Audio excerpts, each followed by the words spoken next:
chefe de Estado português António José Seguro inicia hoje uma visita de Estado de 3 dias a Cabo Verde. O Presidente da República fala pela primeira vez sobre o processo de nomeação do Primeiro-Ministro Francisco Carvalho. A grande feira do livro chega à Cidade Velha a partir de hoje até quinta-feira e amanhã recebe a visita do Presidente português. Uma delegação do Fundo Monetário Internacional inicia uma visita de trabalho a Cabo Verde para os primeiros encontros com o governo. Dizer-lhe ainda que o Ministro dos Transportes e Mar visita as instalações da Enapor em São Vicente e deve tomar contacto com vários estudos encomendados pelo governo anterior.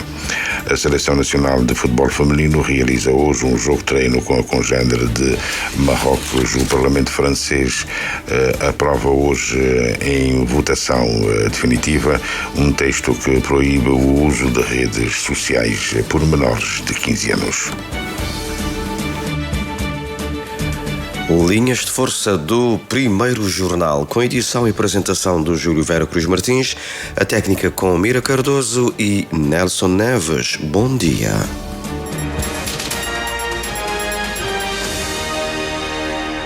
Votos renovados de bom dia. Os Estados Unidos bombardeiam o Irão pela 10ª noite seguida e a resposta não se fez tardar.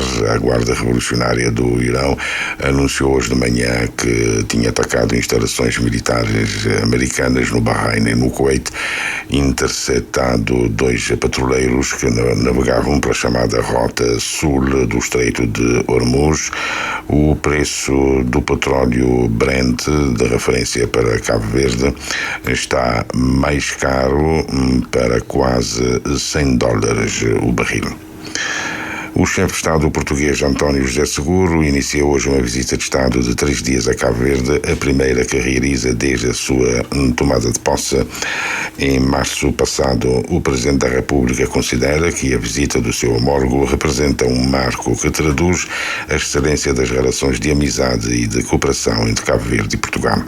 Desde a independência tem sido um parceiro estratégico e um grande amigo, e tem dado uma enorme contribuição para o crescimento do país e para fortes investimentos sociais, designadamente na educação e na saúde, para a afirmação de áreas sensíveis como as finanças públicas e também para o desenvolvimento económico e social de Cabo Verde. Precisamente por isso, as nossas relações já atingiram patamares elevadíssimos e é muito significativo o facto do Presidente António José Seguro realizar a sua primeira visita de Estado a Cabo Verde. José Maria Neves defende que empresários dos 2 países são convocados a fazer crescer as parcerias existentes, o que pode ser desenhado no Fórum Económico que tem lugar amanhã, logo depois da sessão solene da Assembleia Nacional, em que o Presidente português dirige uma mensagem aos cabo-verdianos.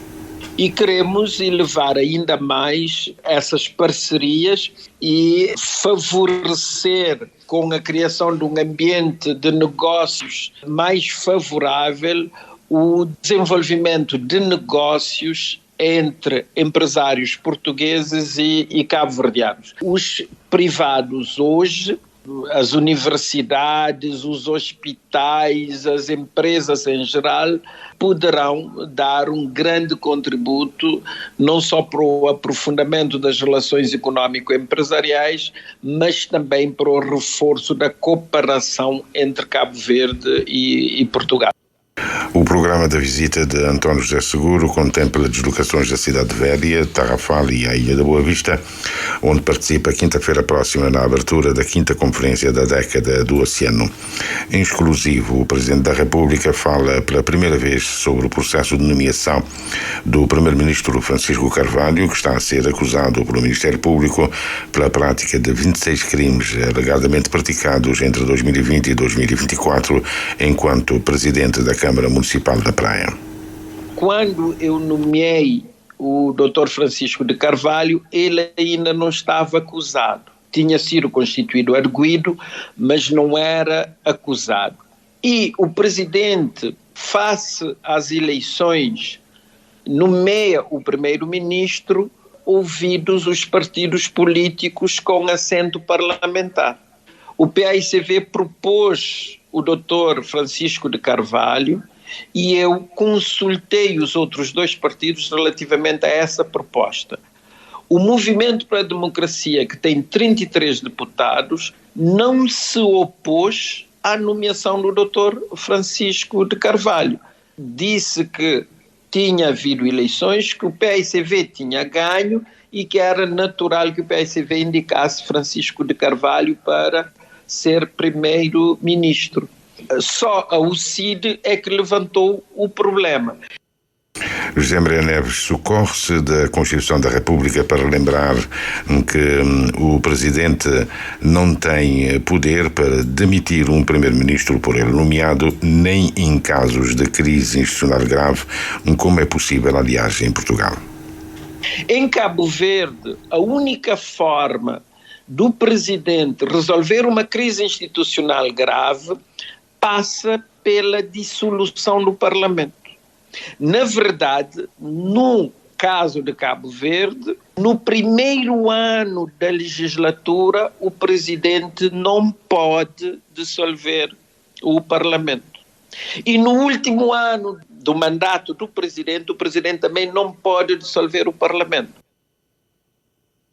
O Presidente da República diz que aguarda com tranquilidade pela decisão dos tribunais, apela à serenidade a nível do país e reafirma que Francisco Carvalho tem toda a legitimidade para governar.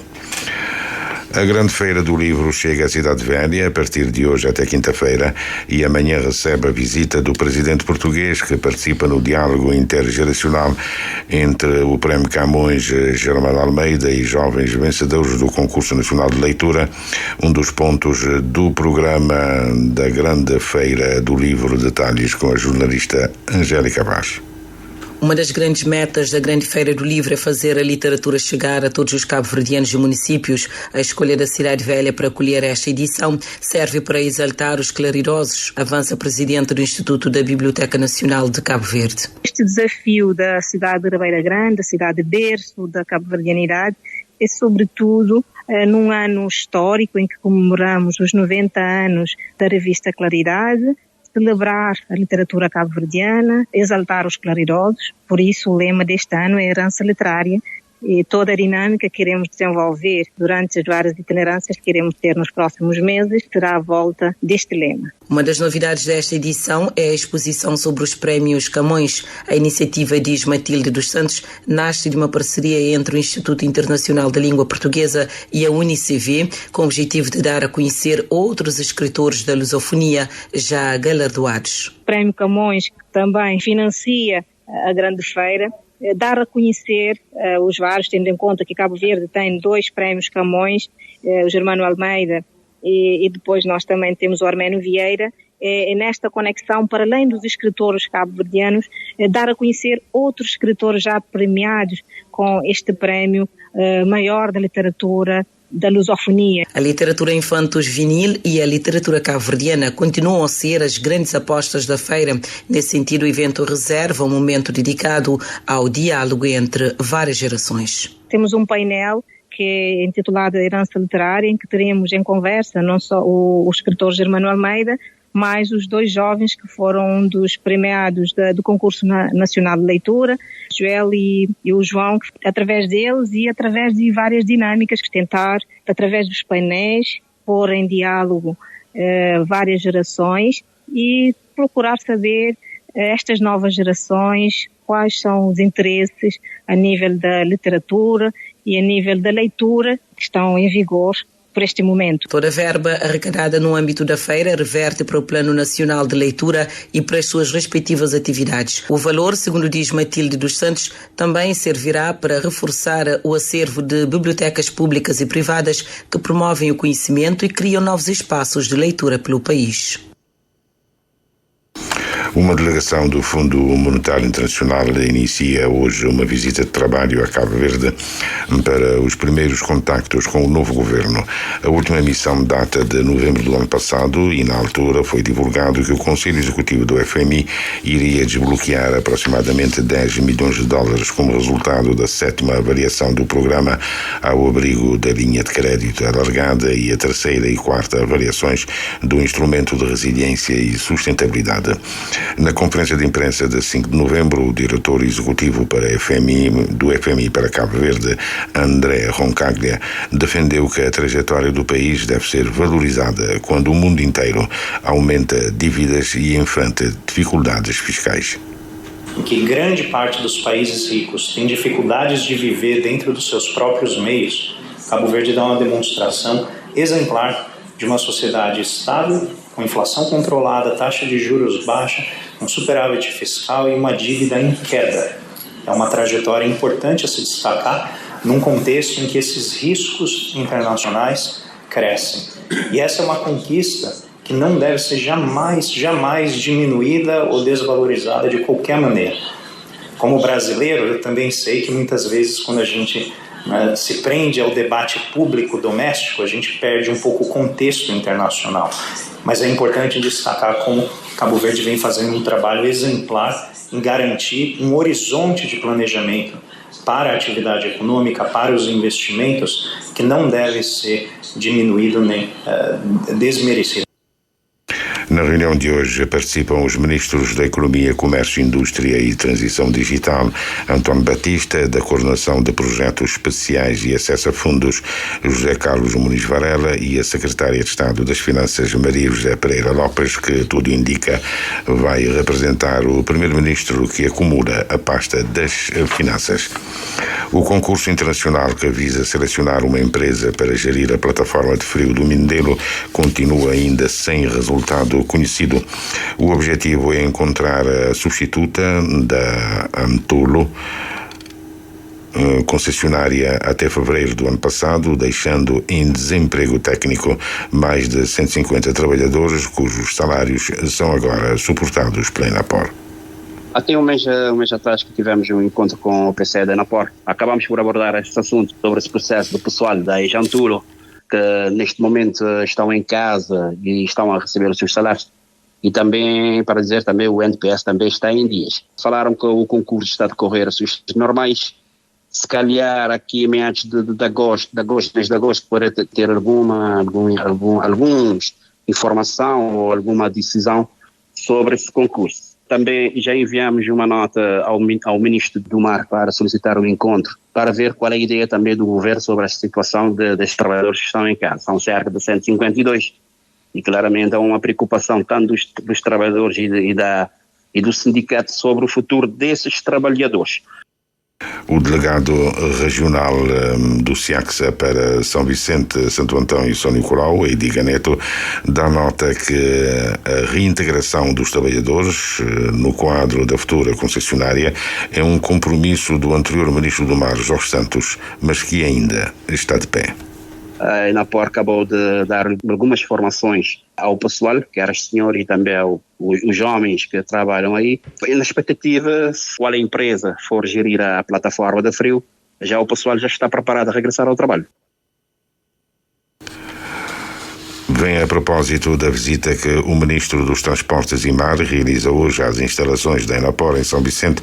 João do Carmo deve tomar conhecimento do processo de modernização do Porto Novo financiado pela União Europeia e do andamento de um conjunto de estudos encomendados pelo anterior governo. Primeiro, sobre o desenvolvimento do Porto de Vale dos Cavaleiros em São Filipe, com vista à sua ampliação e modernização, ou, em alternativa, a localização de um local para a construção de um novo porto na Ilha do Fogo.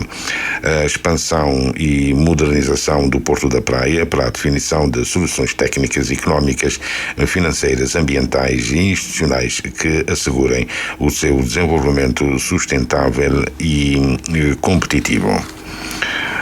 A Seleção Nacional de Futebol Feminino realiza hoje um jogo-treino com a congénere de Marrocos, país anfitrião do Campeonato Africano das Nações, a partir de domingo próximo até 16 de agosto. A equipa técnica mostra-se satisfeita com a resposta dos atletas, tanto dentro como fora do campo. O fisiologista da Seleção Nacional, Adinilson Fonseca, realça quão é importante uma preparação cuidada para uma grande competição. É muito importante na medida em que vamos sempre trabalhar, portanto, a recuperação e a prevenção dos jogadores para que eles possam atingir o maior pico de rendimento dentro do campo e fora. É muito importante prevenir, como a Nuta crê, para nós atletas terem o maior sucesso possível naquela competição e na seu dia-a-dia. A equipa Sadareto muito unido, muito confiante no nosso trabalho, na tudo que é o apoio que Nuta tem de todo o povo de Cabo Verde. O embaixador de Cabo Verde, Elias Andrade, promete mobilizar a comunidade cabo-verdiana residente em Marrocos para marcar presença nos estádios e apoiar a Seleção Nacional ao longo do campeonato. Nós estamos com uma grande expectativa, visto que isto já é uma dinâmica que vem da seleção masculina, não é? Que fez um grande sucesso nos Estados Unidos e que expandiu o nome de Cabo Verde aqui no meio dos marroquinos e conquistou o coração dos marroquinos. Da mesma forma também que nós estamos à espera, os marroquinos estão a contar com isso, os cabo-verdianos aqui, que são estudantes, que Cabo Verde vai fazer, portanto, um grande sucesso aqui também. Estamos com a seleção feminina, que é jovem, que representa também a nossa diáspora, e nós estamos à espera estamos à espera que Cabo Verde vai fazer um grande jogo. A embaixada, portanto, está com a seleção. Estamos a contar que qualquer problema que tenham, que venham a ter, qualquer apoio que precisarem, estamos dispostos, portanto, a estar convosco e estar, portanto, ao vosso lado. A Seleção Nacional de Futebol Feminino está no grupo D. O primeiro jogo é com o Ghana no dia 29 de julho, com o Mali 2 de agosto e o último com o Ghana 29 de julho, com o Mali 2 de agosto e o último com Camarões no dia 6 de agosto. Os Estados Unidos agravam de novo as tarifas alfandegárias em relação ao Canadá em 50%.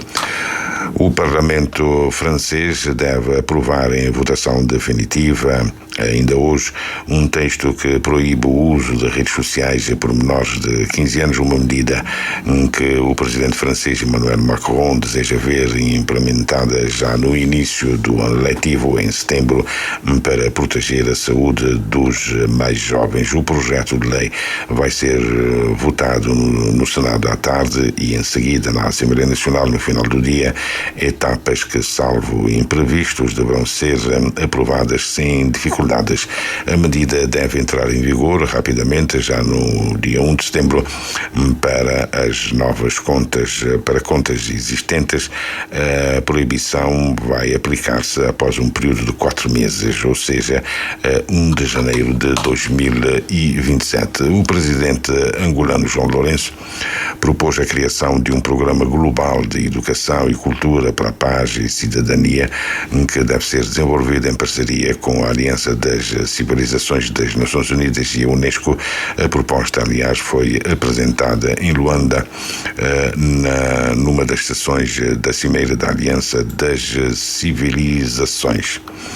Na sua intervenção, o chefe de Estado explicou que o programa deve compreender, entre outros pilares, o diálogo entre gerações, a estabilidade global sustentável e o respeito mútuo entre as culturas. João Lourenço afirma que a estabilidade exige a responsabilidade coletiva e a participação ativa de todos os atores institucionais e sociais, incluindo as lideranças religiosas, os jovens e as mulheres, não apenas como beneficiários, mas como protagonistas na construção de soluções.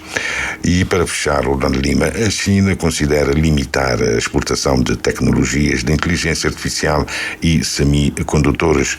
Os reguladores chineses estão a estudar o reforço dos controles às exportações de tecnologias de inteligência artificial e semicondutores para impedir que avanços considerados estratégicos acabem em mãos de países ocidentais. A notícia é de hoje pelo jornal Financial Times. Muito bem, assim foi o primeiro jornal Júlio Vera Cruz Martins. Mais informações em www.rtc.cv e na aplicação RTC Mobile. RCV, o rigor da notícia e o melhor da informação a cada hora.